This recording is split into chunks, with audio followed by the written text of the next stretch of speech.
Good morning, everyone. Today we will study our next unit, that is chemical bonding and molecular structure. It is very important unit of inorganic chemistry. After studying this unit, you will be able to describe as well as understand the concept of first one, Koszal-Lewis approach to chemical bonding. First scientist Kossel और Lewis independently 1916 में इन्होंने chemical bonding को approach किया। किस idea से? इनके पास idea आया नोबल गैसेस से। Noble gases are inert gases, they are stable because they have stable electronic configuration like helium, neon, argon. So, this approach based on electronic concept. Like noble gases, helium, neon, argon, that is stable in nature. So, other elements or other atoms should be stable. If they acquire 8 electronic configuration, or we can say they acquire octet.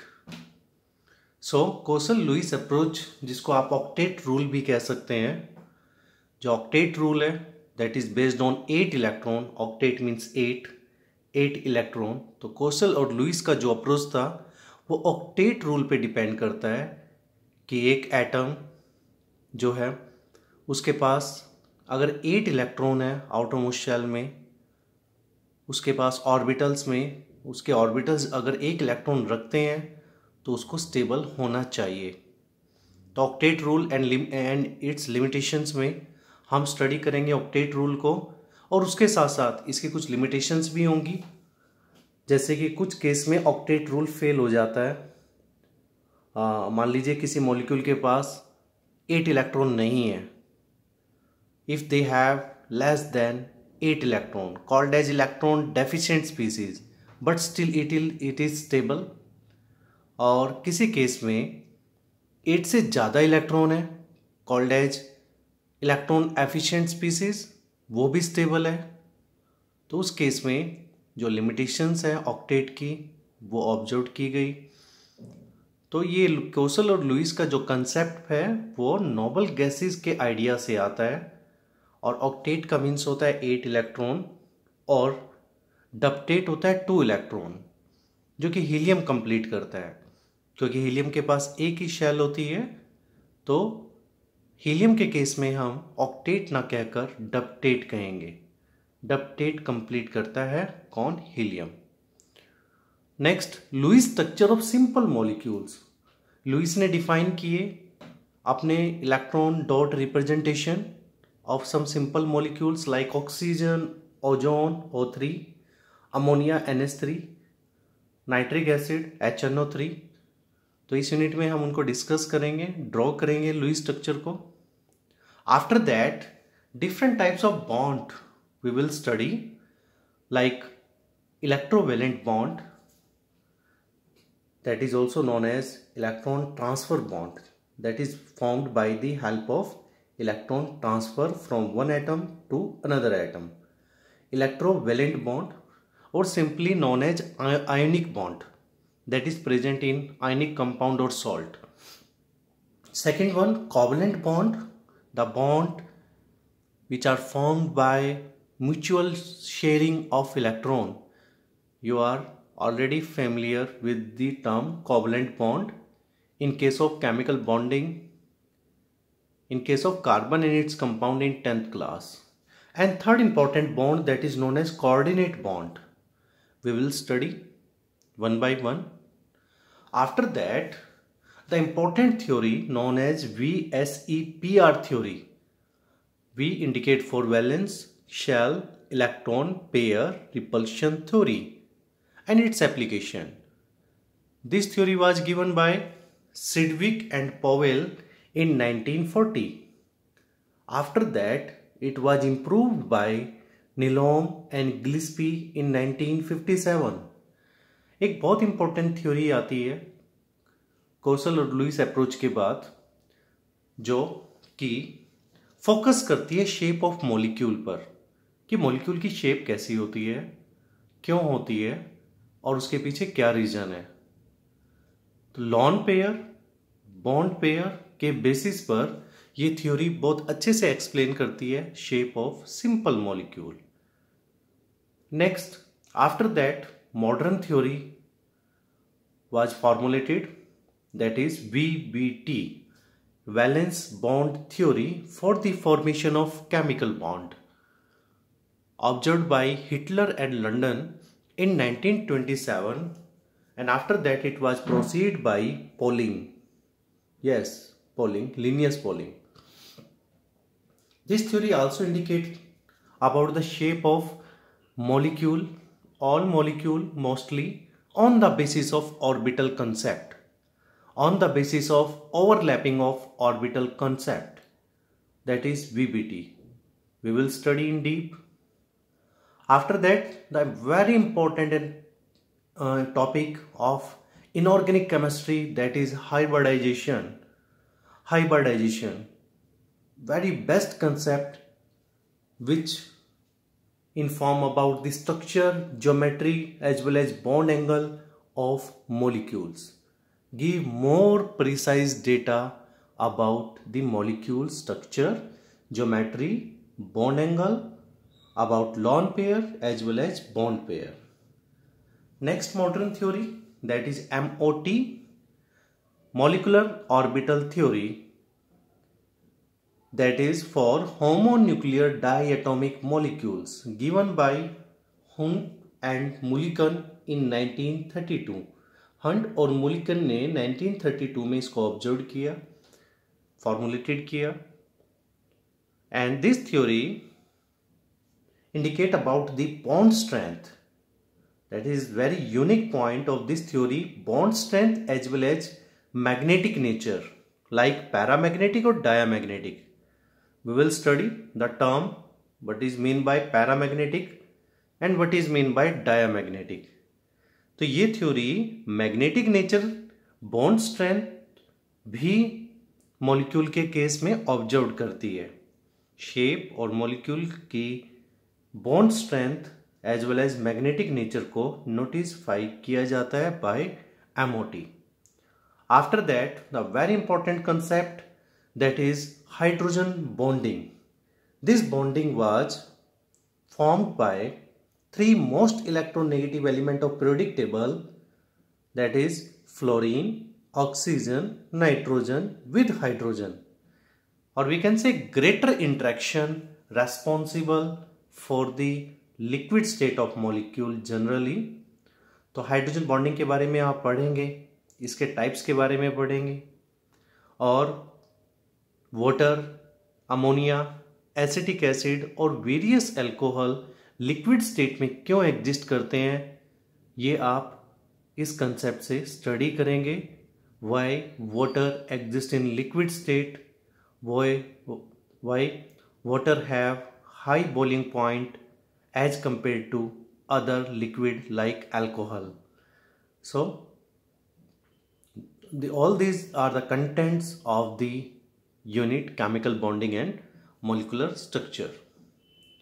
और आपके question arise होने चाहिए, a lots of questions should be arise in your mind about the various phenomena like why do atoms combine. ये theory आपको, ये unit जो है आपको बताएगी कि एटम्स कंबाइन क्यों करते हैं. Why do atoms combine? Why only certain combination possibles? Like आपको पता है H2 एग्जिस्ट करता है बट H3 आपने नहीं सुना. H3 भी होता है कोई, क्यों नहीं होता? Why it is not exist in nature? He2 helium molecule form में क्यों नहीं मिलता? He2 क्यों नहीं मिलता है? Like that, why molecules possess definite shape? In case of CO2, geometry is linear. Why it is linear? In case of ammonia, geometry or we can say shape of the molecule is pyramidal. Why it is so? BF3 is planar. A lots of question arise. Some molecules are stable in nature, but some molecules are unstable in nature. Why it is so? क्यों होता है ऐसा? तो ये unit आपको सभी questions के, आपके सभी क्वेश्चन के जो है वो आंसर आपको इसमें मिलेंगे. एटम्स कंबाइन क्यों करते हैं? अकेला एटम सर्वाइव क्यों नहीं कर सकता? H2 एग्जिस्ट करता है, H3 एग्जिस्ट नहीं करता है. CO2 की जो शेप होती है वो लीनियर ही क्यों होती है? तो यहाँ आपको पता लगेगा कि जो बॉन्ड पेयर है और लोन पेयर है क्या वो डायरेक्शनल डिपेंडेंट होते हैं. तो ये यूनिट बहुत इंपॉर्टेंट है आपकी इनऑर्गेनिक केमिस्ट्री के लिए. Okay, let's discuss with the term that is chemical bond. What do you mean by chemical bond? क्या होता है केमिकल बॉन्ड? कैसे डिफाइन करोगे आप?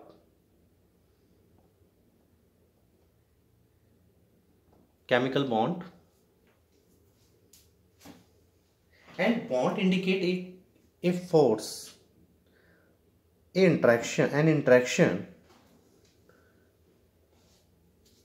which holds atom together. Chemical means chemical reaction. Chemical means atoms, matter. You know कि an atom does not exist freely except the atoms of noble gases. Noble gases के atom को छोड़कर दूसरे atoms जो होते हैं वो फ्रीली एग्जिस्ट नहीं कर सकते. वाई? क्यों नहीं कर सकते? फॉर एग्जाम्पल हाइड्रोजन एटम अकेला एग्जिस्ट नहीं करता है, like oxygen atom, like only phosphorus atom. But helium का एटम अकेले सर्वाइव करता है, अकेले एग्जिस्ट करता है, एटॉमिक फॉर्म में एग्जिस्ट करता है. बट हाइड्रोजन एग्जिस्ट करता है H2 की फॉर्म में, oxygen O2 and phosphorus exist in P4 की यूनिट में एग्जिस्ट करता है. तो वाई? क्यों एग्जिस्ट नहीं करते हैं? But when one hydrogen atom interacted with another hydrogen atom, or we can say close to each other, or we can say a force is responsible which holds two atoms together and form a molecule. So there is a force, or we can say there is an interaction which is responsible for the closeness. This interaction, this force, this closing force is known as what? Simply chemical bond. So we can say chemical bond is nothing but a force which holds different atoms together as one species, called as chemical bond. और noble gases के case में obviously वो stable होते हैं, inert होते हैं, उनका octet और डप्टेट कंप्लीट रहता है. तो कोसल और लुईस का अप्रोच यही था. उनका आइडिया जो आया वो नोबल गैसेस को लेकर आया कि नोबल गैसेस अकेले सरवाइव कर सकती हैं, तो बाकी एटम्स ऐसा क्यों नहीं कर सकते, और कौन से फैक्टर रेस्पॉन्सिबल हैं कि अदर एटम भी स्टेबल हों. Octet rule, Kossel Lewis approach को आप ऑक्टेट रूल भी कह सकते हैं. That is a rule of having 8 electron in outermost shell, like neon having atomic number 10, electronic configuration 2-8, argon 18, electronic configuration 2-8-8, helium atomic number 2 and electronic configuration is 2. So you can see the outermost shell contain 8 electron. In case of neon, in case of argon, in case of helium, it is not 8 but it have 2. So in this case we can say helium complete its duptate. Duptate means having 2 electron.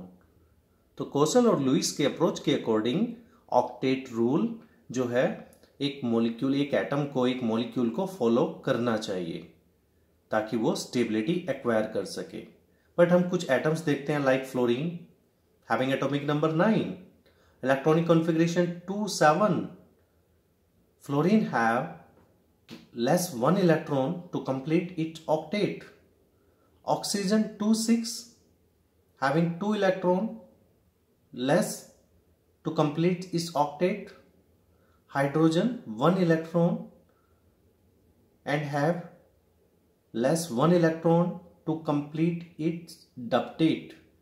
तो fluorine को 1 electron चाहिए, oxygen को 2 electron चाहिए, hydrogen को 1 electron चाहिए अपनी stability acquire करने के लिए। हीलियम, नियॉन, आर्गन के इलेक्ट्रॉनिक कॉन्फ़िगरेशन जैसा बनने के लिए। तो ये आइडिया कोसल और लुईस को आया कहाँ से? नोबल गैसेस से।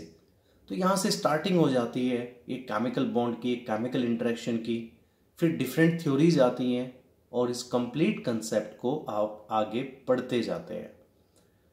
तो नोबल गैसेस के जैसा इलेक्ट्रॉनिक कॉन्फ़िगरेशन एक्वायर करने के लिए, नोबल गैसेस जैसा ही क्यों? क्योंकि ये इनर्ट होते हैं। व्हाई इट इज इनर्ट और least reactive? Because it have stable electronic configuration. So noble gases का स्टेबल इलेक्ट्रॉनिक कॉन्फ़िगरेशन रखने के लिए बाकी दूसरे एटम्स को क्या करना होगा? There will be two mode. First mode is either transfer of electron, उनको अपने इलेक्ट्रॉन ट्रांसफर करने होंगे एक एटम से दूसरे एटम को, और इस ट्रांसफर ऑफ इलेक्ट्रॉन को कहते हैं electrovalent bond. That is ionic bond, that is coulombic force of attraction in case of cation and anion. बेटा एक एटम, जैसे सोडियम के केस में सोडियम 11 होता है, इलेक्ट्रॉनिक कॉन्फ़िगरेशन 281। तो सोडियम को अपनी स्टेबिलिटी एक्वायर करने के लिए, noble gases electronic configuration acquire करने के लिए एक इलेक्ट्रॉन का लॉस्ट करना होगा। Like chlorine have 17 electron, electronic configuration 287। तो क्लोरीन को अपना ऑक्टेट कंप्लीट करने के लिए एक इलेक्ट्रॉन गेन करना होगा। तो लॉस और गेन का जो इलेक्ट्रॉनिक प्रोसेस है, दैट इज फॉर्म्ड एक important bond called as electrovalent bond. तो first mode of transfer of electron, first mode will be transfer of electron, and the bond formed by transfer of electron is known as electrovalent bond, or we can say ionic bond, present in ionic substances or salt like NaCl, like KCl। Okay, और second mode क्या हो सकता है? Second mode हो सकता है sharing करके। अगर कोई एटम लॉस नहीं कर सकता या गेन नहीं कर सकता, तो उस केस में उसके पास सेकंड ऑप्शन है sharing of electron. Sharing of electron, or you are already familiar with the term mutual sharing of electron between two atoms is known as what? Covalent bond। तो या तो फिर एक एटम शेयरिंग करेगा electron की दूसरे atom के साथ। तो यहां पर भी टू केसेस हैं, first one is covalent bond and second one is coordinate bond. Covalent bond is mutual sharing of electron between two atoms. तो कोवलेंट बॉन्ड कब बनता है? जब दोनों कंबाइनिंग एटम अपने अपने इलेक्ट्रॉन शेयर करते हैं। बट कोऑर्डिनेट बॉन्ड में भी शेयरिंग होती है, बट एक एटम की साइड से। एक एटम इलेक्ट्रॉन एफिशिएंट होता है, दूसरा एटम इलेक्ट्रॉन डेफिशिएंट होता है, बट शेयरिंग दोनों के बीच में होती है। So this is called as coordinate bond. We will study all this type of bond deeply in our next classes. Okay student, thank you.